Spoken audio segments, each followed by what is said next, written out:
Magandang araw, mga kapatid, mga kababayan. EJ Morse is back. Sana nasa maayos kayong kalagayan saan mang panig ng daigdig kayo naroroon ngayon. At sana sa mga bago pa lang dito sa aking munting channel, huwag niyo pong kalimutan, huwag niyo kaligtaan na mag-subscribe. Paki-press na rin yung notification bell. Later on, yung like button. At please do share this video sa inyong mga kaibigan at mga kapamilya. Ang gusto ko pang talakayin ngayon ay tungkol dito sa nagkaroon ng interview si Katunying at Ka Jerry dito sa kanilang programa kaninang umaga. Ang kanilang guest kanina ay si Arlene Stone. Si Arlene, kung hindi niyo pa kilala, although alam ko naman marami na nakakakilala sa kanya, dahil siya ang unang-una na tumulong para magkaroon ng investigasyon sa Senado ang tungkol sa KOJC.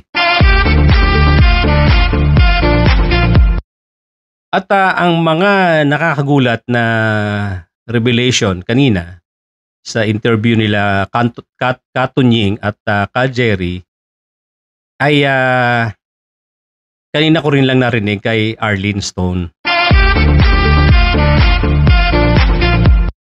Meron pala mga instances, eto allegation ni Arlene, sinasabi niya na yung mga pastoral daw, yung mga pastoral na bukod sa pinakikinabangan personally ni Kibuloy, ay may mga pagkakataon na iniregalo din ni Kibuloy sa kanya mga close friends. Allegation po ni Arlene Stone.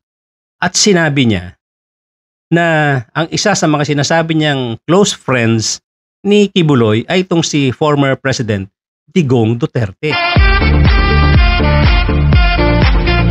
Ang sinasabi niya, pagka may napili o may pinagpipilian silang mga kababaihan na pinapakita sa kanyang mga guest, at pag nakursandadahan, may mga pagkakataon talaga ibinabalato daw or ipinapasa ni Kibuloy sa kanyang mga kaibigan. Hindi ba nakakakilabot na kwento? At alam natin, karamihan dito mga kabataan. Although medyo may kahirapang patunayan yan, pero just the same, since sinabi ni Arlene Stone yan, wala naman sigurong ibang motivation o walang motibo si Arlene Stone para manira pa. Can you imagine? Sabihin niya na ang dating presidente nakikinabang din diyan sa mga kanyang sa mga pastoral ni Kibuloy. At meron pang mga ibang kaibigan na hindi naman sinabi ni Arlene. Sana wag tayong magulat na baka may mga malalaki pang opisyal ng gobyerno na napasahan ng pastoral. Malaking iskandalo ito. At naikwento niya nga rin kung paano nag-uumpisa ang mga pastoral at napag-usapan din nila na malabo talaga yung sinasabi ni Kibuloy na ang membership nila ay umaabot ng 7 million. Gaya na rin dun sa isa kong vlog, ako man nag-estimate, malabo na umabot ng milyon ang membership ng KOJC. Kasi kahit na dyan sa Davao mismo, assuming kahit 1,000,000 na lang ang nandiyan dyan sa kahit na kalahating milyon na lang, sabihin natin, very conservative, doon sa sinasabi lang 7 million, 6 million pa noong una, naririnig ko. Ngayon bigla naging 7 million pa, all over the world. Sabihin na natin, may kalahating milyon ka dyan sa Davao, kasi yan ang base mo eh. Dapat pinakamarami ka dyan. Hindi nga dapat ikaw bababa ng 1,000,000 dyan. Sabihin na lang natin na 1 million na members nyo dyan sa Davao kasi nga yan ang base nyo. Dapat pinakamalaki kayo dyan. Ang 10% ng 1 million, 100,000. Kalahatiin pa natin, gawin nating 5% ng 1 million, 50,000. Nakagather ba kayo ng ganyang kalaki nung nagkakagulo dyan sa compound? Wala kayong 50,000. Baka wala pa kayong 3,000. So wag niyo ipagyabang na meron kayong 7 million membership o 8 million. Kahit nga 1 million dyan sa Davao, wala. Oh, sabihin natin 5% ng 1 million na lang. 50,000. Nakagather ba kayo ng 50,000 nung during the yung mga maisog rally nyo? Nung nagkakagulo dyan sa compound, meron ba kayong nakuhang 50,000? Na 5% na lang ng 1 million? Wala rin. So yan ang sagot dun sa tanong ni Katunying na bakit daw actually yung claim na sinasabi nyo na meron kayong mga 7-8 million na membership na hindi talaga totoo. Ngayon, ang tanong ni Katunying, ang sabi niya, kung ganyan lang ang mga miyembro nyo, ganyan lang kadami ang mga miyembro ng KOJC, bakit si Kibuloy ay yumaman ng ganyang kayaman? Madali pong sagutin yan. Dahil nag-compute na rin ako, isang tao lang. Sa isang tao, dito lang sa Pilipinas ang kinukompute ko. Ang kumita siya ng 1,000 isang araw sa loob ng 30 days, 30,000 yon. Kalahatiin na lang natin sa expenses. 15,000 per month. Sa isang tao. Clear na siya. Neto. Tanggal ang gastos. Pero nga, sinasabi nga ni Arlene Stone, hindi nga pinakakain niya mga yan. Hindi sinisweldohan yan.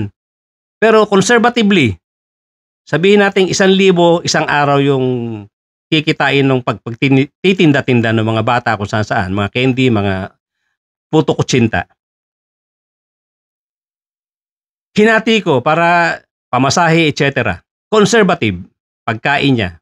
Although hindi nga daw ginagastosan yan ni Kibuloy. 15,000 sa loob ng 30 days. I-multiply natin yung 15,000 sa isang taon, 12 months. 180,000. 180,000 sa isang bata. Net na yun. Sa isang taon, 180,000 net. Sabihin, malinis na, tanggal yung gastos. Kung may gastos man. Sabi nga na Arlene Stone, wala. Hindi ginagastosan, hindi binibigyan ng sweldo. Times 100 persons. Times 100. Sa loob ng isang taon, 100 persons makakapagbigay ng 18 million pesos kay Kibuloy. 100 persons.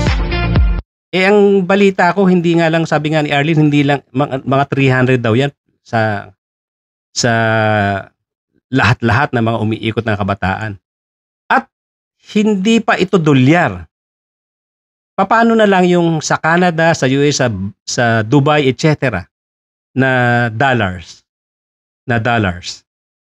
Ito sa Pilipinas lang. 100 persons na kinumpute. 18 million a year sa 100 children na mag-iintrega net of expenses. Although sabi nga ni Arlene Stone, hindi naman talaga sinisweldohan niya mga yan. Kanya-kanyang kain niya, kanya-kanyang bili ng kanilang mga sariling provision. Pero conservatively, kinumpute ko na para makatotohanan, para hindi masyadong makontest itong aking calculation, 18 million sa 100 children in 1 year. 18 lang ito. Paano kung 300 yan? Kung 300 yan, 54 million yan sa isang taon.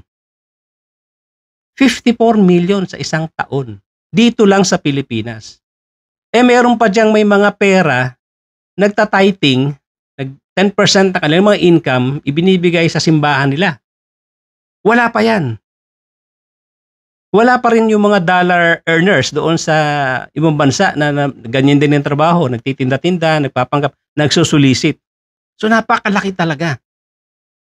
Itong sinasabi ko, 300 children lang ito sa Pilipinas pa lang. Wala pa yung tithing, yung mga nagko-contribute sa simbahan, mga personal, mga kayamanan, nagbibigay daw dahil sobrang paniniwala kay Kibuloy. At wala pa yung mga namamalimos abroad at mga nagsusulisit abroad. So easily, kung gagawin mong conservative na lang, i-times 5 mo ito kasama ibang bansa. Assuming ganito rin lang kaliit ang kita sa ibang bansa, 54 million times 5 sa isang taon. This is 270 million pesos. Minimum. 270 million pesos sa isang taon, minimum. Saan mo ipaglalalagay itong pera na to? Kaya ganyan, that explains how wealthy Kibuloy is right now. Nakabili ng jet, nakabili ng helicopters, nakabili ng mga properties, ekta-ektarya, nakapagpatayo ng mga mansion, pati sa abroad. Dahil dito. Dahil ito sa mga members niya na namamalimos, nagsusulisit, at hindi pa kasama rito yung mga tithing, yung mga nagbibigay ng mga 10% kanilang mga kinikita sa hanap buhay nila. Grabe, sobrang yaman talaga ni Kibuloy. At pinagmamalupitan pa ang kanyang mga miyembro. Pag nagkamali ka, sinasaktan ka nila, pinaparusahan, hinihiya, sabi ni Arlene Stone. Siya mismo nakaranas ng hinahagupit siya, pinapalo siya ni Kibuloy.